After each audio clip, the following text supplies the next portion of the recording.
Good afternoon. Market വ്യൂവിലേക്ക് സ്വാഗതം. ആദ്യം headlines.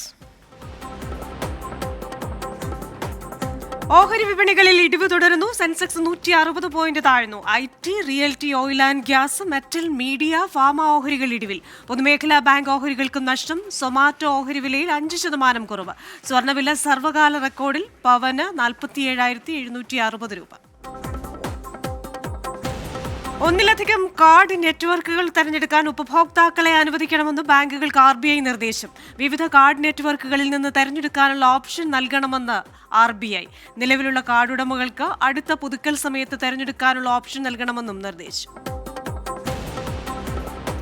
2 cyber സുരക്ഷാ ആപ്പുകളിൽ ഗുരുതരമായ സുരക്ഷാ പിഴവുകൾ കണ്ടെത്തി സെർട്ടിൻ. USB പ്രതിരോധിന്റെയും ആപ്പ് സംവിധിന്റെയും അൽഗോരിതത്തിൽ പിഴവുണ്ടെന്ന് കണ്ടെത്തൽ. 2 ആപ്പുകളും വികസിപ്പിച്ചത് സീഡാക്. മുന്നറിയിപ്പ്: സർക്കാർ വെബ്സൈറ്റുകൾ, ഇമെയിൽ ഐഡികൾ, ഡേറ്റാബേസുകൾ എന്നിവ സുരക്ഷാ ഭീഷണി നേരിടുന്ന സാഹചര്യത്തിൽ. RBI നിയന്ത്രണങ്ങൾക്കിടെ പേടിഎമ്മിന്റെ UPI ഇടപാടുകളിൽ കുറവ്. ഫെബ്രുവരിയിൽ രേഖപ്പെടുത്തിയത് 7.6% കുറവ്. ഫെബ്രുവരിയിൽ ദിവസങ്ങളുടെ എണ്ണം കുറവായതിനാൽ മൊത്തം ഇടപാടുകളുടെ എണ്ണത്തിലും ഇടിവുണ്ടായെന്ന് national payments corporation. Punjab national ബാങ്കും ഈസ്മൈ ട്രിപ്പും ചേർന്ന് ട്രാവൽ ക്രെഡിറ്റ് കാർഡ് പുറത്തിറക്കി. 100-ലേറെ രാജ്യങ്ങളിൽ ഉപയോഗിക്കാവുന്ന കാർഡിന്റെ വാർഷിക മെമ്പർഷിപ്പ് ഫീ 2000 രൂപ. കാർഡ് ഉപയോഗിക്കുന്നവർക്ക് ഹോട്ടലുകളിലും ഹോളിഡേ പാക്കേജുകളിലും അടക്കം ആനുകൂല്യങ്ങൾ. കോവിഡിന് ശേഷം കേരള ടൂറിസം ഉണർവിലാണെന്ന വാർത്ത വരുന്നുണ്ട്. വിദേശ ആഭ്യന്തര സഞ്ചാരികളുടെ എണ്ണം കൂടിയിട്ടുണ്ട്.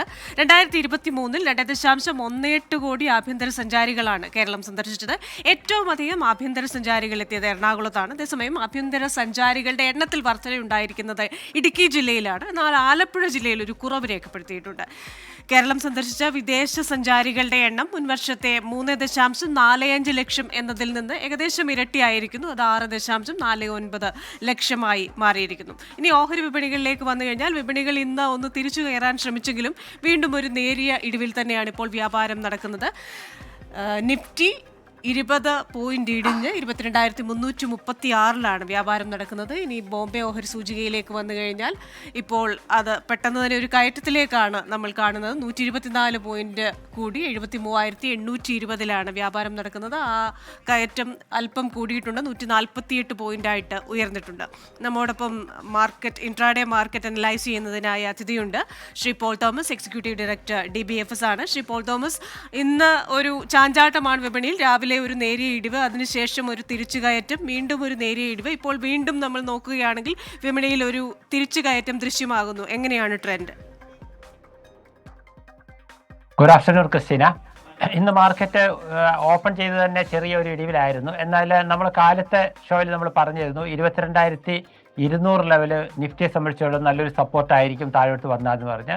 ഇന്ന് 22,224 വരെ നിഫ്റ്റി താന്നിട്ട് തിരിച്ചിപ്പോൾ ഉയർന്ന് 150 പോയിന്റോളം ആ ലോയിൽ നിന്ന് തിരിച്ച് കയറിയതായിട്ടാണ് ഇപ്പോൾ നമുക്ക് മനസ്സിലാക്കാൻ സാധിക്കുന്നത്.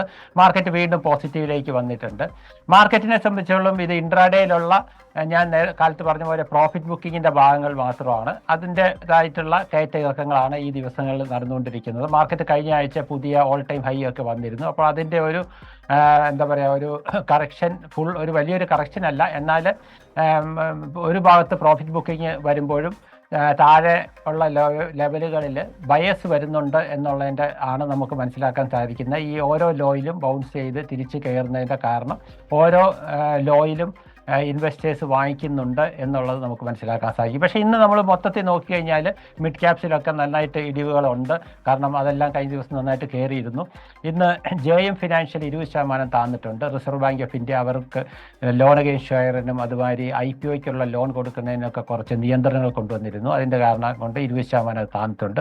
അതുപോലെ IIFL ഫൈനാൻസും 20% താന്നിട്ടുണ്ട്. കഴിഞ്ഞ ദിവസം IIFLനും reserve bank of India loan കൊടുക്കുന്നതിന് ഒക്കെ റെസ്ട്രിക്റ്റ് ചെയ്തിട്ടുണ്ടായിരുന്നു. പ്രത്യേകിച്ച് ഗോൾഡ് ലോൺ ഒക്കെ നിർത്തിവെക്കാൻ പറഞ്ഞിരുന്നു. ഇങ്ങനെ ചില ഷെയറുകളിൽ ചില നിയന്ത്രണങ്ങൾ RBI കൊണ്ടുവന്നതിന് പ്രകാരമുള്ള താഴ്ചകൾ കാണാം. ബാക്കി എല്ലാ ഫ്രണ്ട് ലൈൻ ഷെയറുകളിലൊക്കെ ഏകദേശം ചെറിയ മൂവ്മെൻറ്റ് മാത്രമേ ഇപ്പോൾ കാണാനുള്ളൂ.